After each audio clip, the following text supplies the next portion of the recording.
അസ്സലാമലൈക്കും ഫ്രണ്ട്സ്. ഇന്ന് ഞാൻ നിങ്ങളായിട്ട് ഷെയർ ചെയ്യുന്നത് നമുക്ക് ചോറ് കൊണ്ട് ഉണ്ടാക്കാൻ പറ്റുന്ന നല്ലൊരു കട്ട്ലറ്റിൻ്റെ റെസിപ്പിയാണ്. അപ്പോൾ ഏത് ചോറാണെങ്കിലും ബാക്കി വരുന്ന സമയത്ത് നമുക്ക് ഉണ്ടാക്കാൻ പറ്റുന്ന നല്ല ടേസ്റ്റി ആയിട്ടുള്ളൊരു സ്നാക്കാണ്. അപ്പോൾ ഇതെങ്ങനെ ചെയ്യുന്നതെന്ന് നോക്കിയാലോ. ആദ്യം തന്നെ ഒരു പാനിൽ കുറച്ച് വെളിച്ചെണ്ണ ഒഴിച്ചിട്ടുണ്ട്. അതിലേക്ക് ഒരു ഉള്ളി അരിഞ്ഞതാണ് ഇട്ട് കൊടുക്കുന്നത്. ഞാനിപ്പോൾ വളരെ കുറഞ്ഞ അളവിലാണ് കാണിക്കുന്നത്, അതുകൊണ്ട് തന്നെ ഒരു ഉള്ളി എടുത്തിട്ടുള്ളൂ. നിങ്ങൾക്ക് കൂടുതലായിട്ട് വേണമെന്നുണ്ടെങ്കിൽ ഉള്ളിയുടെ അളവൊക്കെ നിങ്ങൾ കൂട്ടി കൊടുത്താൽ മതി.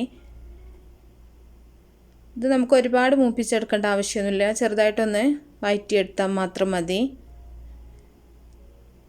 ഇപ്പോൾ വെളിച്ചെണ്ണയിലോ ഓയിലോ നിങ്ങളുടെ ഇഷ്ടത്തിനനുസരിച്ച് ചെയ്യാം. ഇതൊന്ന് വഴന്ന് വരുന്ന സമയത്ത് നമ്മളൊരു ചെറിയ കഷ്ണം ഇഞ്ചി, അതുപോലെ ആവശ്യത്തിനുള്ള പച്ചമുളകും കൂടെ ചേർത്തിട്ട് ഒന്നുകൂടെ വഴറ്റി കൊടുക്കുക. പച്ചമുളക് നല്ല എരിവ് വേണമെന്നുള്ളവരാണെങ്കിൽ കൂടുതലായിട്ട് ചേർക്കുക കേട്ടോ. ഇതിൻ്റെ ഒരു പച്ചമണം മാറുന്നവരെ നമുക്കിതൊന്ന് വഴറ്റി കൊടുക്കാം. ഈ സമയത്ത് നമ്മളിതിലേക്ക് ചിക്കൻ മസാലയാണ് ചേർത്ത് കൊടുക്കുന്നത്. ഞാനിവിടെ 1.5 ടേബിൾ സ്പൂൺ ചിക്കൻ മസാല ചേർക്കുന്നുണ്ട്. അപ്പോൾ ചിക്കൻ മസാല ഇല്ല എന്നുണ്ടെങ്കിൽ നിങ്ങൾ കുറച്ച് മുളക് പൊടി, മഞ്ഞൾപ്പൊടി, മല്ലിപ്പൊടി, കുറച്ച് ഗരം മസാലയും കൂടെ ചേർത്തിട്ട് മിക്സ് ചെയ്തെടുത്താൽ മതി. ഇപ്പോൾ ചിക്കൻ മസാലയാണെന്നുണ്ടെങ്കിൽ പ്രത്യേകിച്ച് നമ്മൾ എക്സ്ട്രാ വേറെ മസാലകളൊന്നും ആഡ് ചെയ്യേണ്ട ആവശ്യമില്ല. ഇതന്നെ നല്ലൊരു ടേസ്റ്റാണ്. അപ്പോൾ ഈ മസാലയുടെ പച്ചമണം മാറുന്നവരെ നമുക്കിതൊന്ന് ചെറിയ തീയിലിട്ടിട്ടൊന്ന് വഴറ്റി കൊടുക്കുക. ഇനി ഇതിലേക്ക് 2 ഉരുളക്കിഴങ്ങാണ്. ഇത് നന്നായിട്ട് വേവിച്ചിട്ട് ഞാൻ ഉടച്ചെടുത്തിട്ടുള്ളതാണ്. അതും കൂടെ ചേർത്ത് കൊടുക്കുന്നുണ്ട്. ഇനി ആവശ്യത്തിനുള്ള ഉപ്പും കൂടെ നമ്മൾ ഇതിലേക്ക് ഇട്ട് കൊടുക്കുക.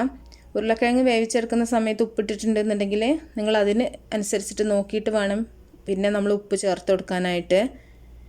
അപ്പോൾ നന്നായിട്ടൊന്ന് ഇളക്കി മിക്സ് ചെയ്യുന്നുണ്ട്.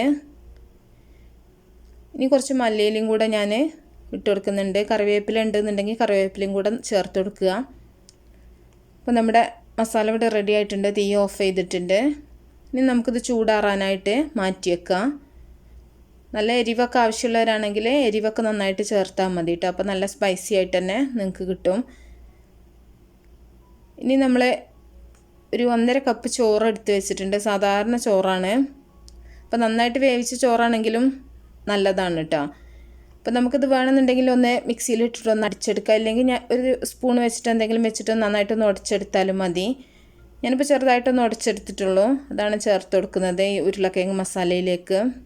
ഇനി നമുക്ക് പച്ചരി ചോറാണ് ബാക്കി വന്നിട്ടുള്ളതെന്നുണ്ടെങ്കിൽ അത് വെച്ചിട്ട് ഇതുപോലെ തന്നെ ചെയ്യാം കേട്ടോ. ഏത് അരിയിലെ ചോറാണെങ്കിലും നമുക്ക് ഇതുപോലെ ചെയ്യാൻ പറ്റും. നന്നായിട്ടൊന്ന് മിക്സ് ചെയ്യാം.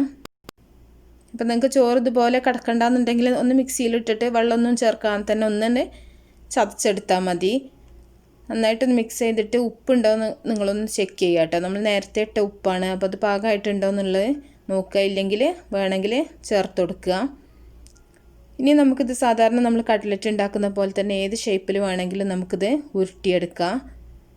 സാധാരണ കട്ട്ലറ്റിൻ്റെ ആ ഒരു ഷേപ്പിൽ വേണമെങ്കിൽ അങ്ങനെ ചെയ്യാം. ഇല്ലെങ്കിൽ ബോളുകളാക്കിയിട്ട് വേണമെങ്കിൽ അങ്ങനെയും നമുക്ക് ഫ്രൈ ചെയ്തെടുക്കാം. ഇതൊക്കെ നമ്മുടെ സൗകര്യത്തിനും ഇഷ്ടത്തിനനുസരിച്ച് മാറ്റങ്ങളൊക്കെ വരുത്താം കേട്ടോ. ഞാനിപ്പോൾ ഒരു ഫ്ലവറിൻ്റെ ഒരു കട്ടർ വെച്ചിട്ട് ഒരു ഫ്ലവർ ഷേപ്പിലാണ് ചെയ്തെടുക്കുന്നത്. കാണാനൊരു ഭംഗിക്ക് വേണ്ടി മാത്രം. അപ്പോൾ ഷേപ്പിലൊന്നും ടേസ്റ്റിന് ഒരു ബന്ധവുമില്ല കേട്ടോ. എങ്ങനെ ചെയ്താലും ഒരുപോലെ തന്നെയാവും.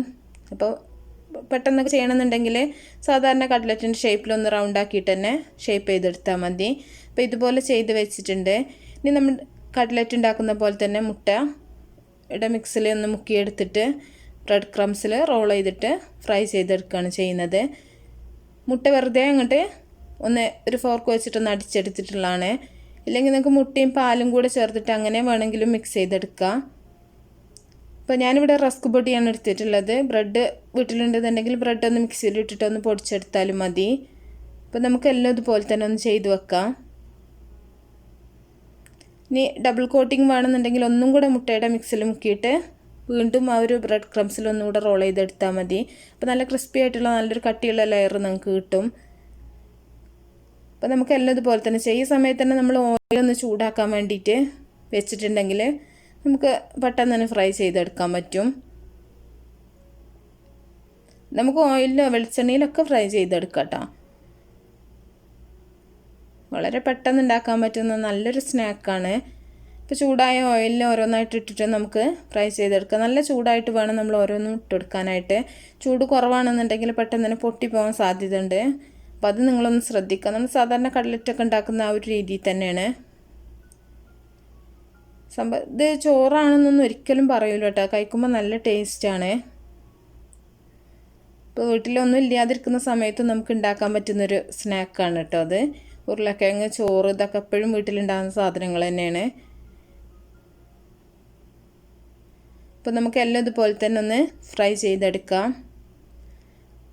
അപ്പോൾ നമ്മൾ ഉരുളക്കിഴങ്ങ് നേരത്തെയൊക്കെ ഒന്ന് വേവിച്ച് വെച്ചിട്ടുണ്ടെന്നുണ്ടെങ്കിൽ നമുക്കൊരു ചായ ഉണ്ടാക്കുന്ന ആ ഒരു ടൈം കൊണ്ട് തന്നെ ഈ ഒരു സ്നാക്ക് റെഡിയാക്കി എടുക്കാൻ പറ്റും. ഇനിയിപ്പോൾ ഒരു ഗസ്റ്റ് വരുന്ന സമയത്താണെങ്കിലും നമുക്ക് ഉണ്ടാക്കിയെടുക്കാൻ പറ്റും കേട്ടോ. അപ്പോൾ ഇതിൽ നിങ്ങൾക്ക് ഫ്ലേവറിലൊക്കെ ഒരുപാട് വ്യത്യാസങ്ങളൊക്കെ വരുത്തിയിട്ടും ചെയ്യാം. മസാല ഉണ്ടാക്കുന്ന സമയത്ത് വേറെ എന്തെങ്കിലുമൊക്കെ എക്സ്ട്രാ ആഡ് ചെയ്യണമെന്നുണ്ടെങ്കിൽ അതൊക്കെ നിങ്ങളുടെ ഇതിനനുസരിച്ചിട്ട് നിങ്ങൾക്ക് മാറ്റങ്ങളൊക്കെ വരുത്തിയിട്ട് ചെയ്യാൻ പറ്റും.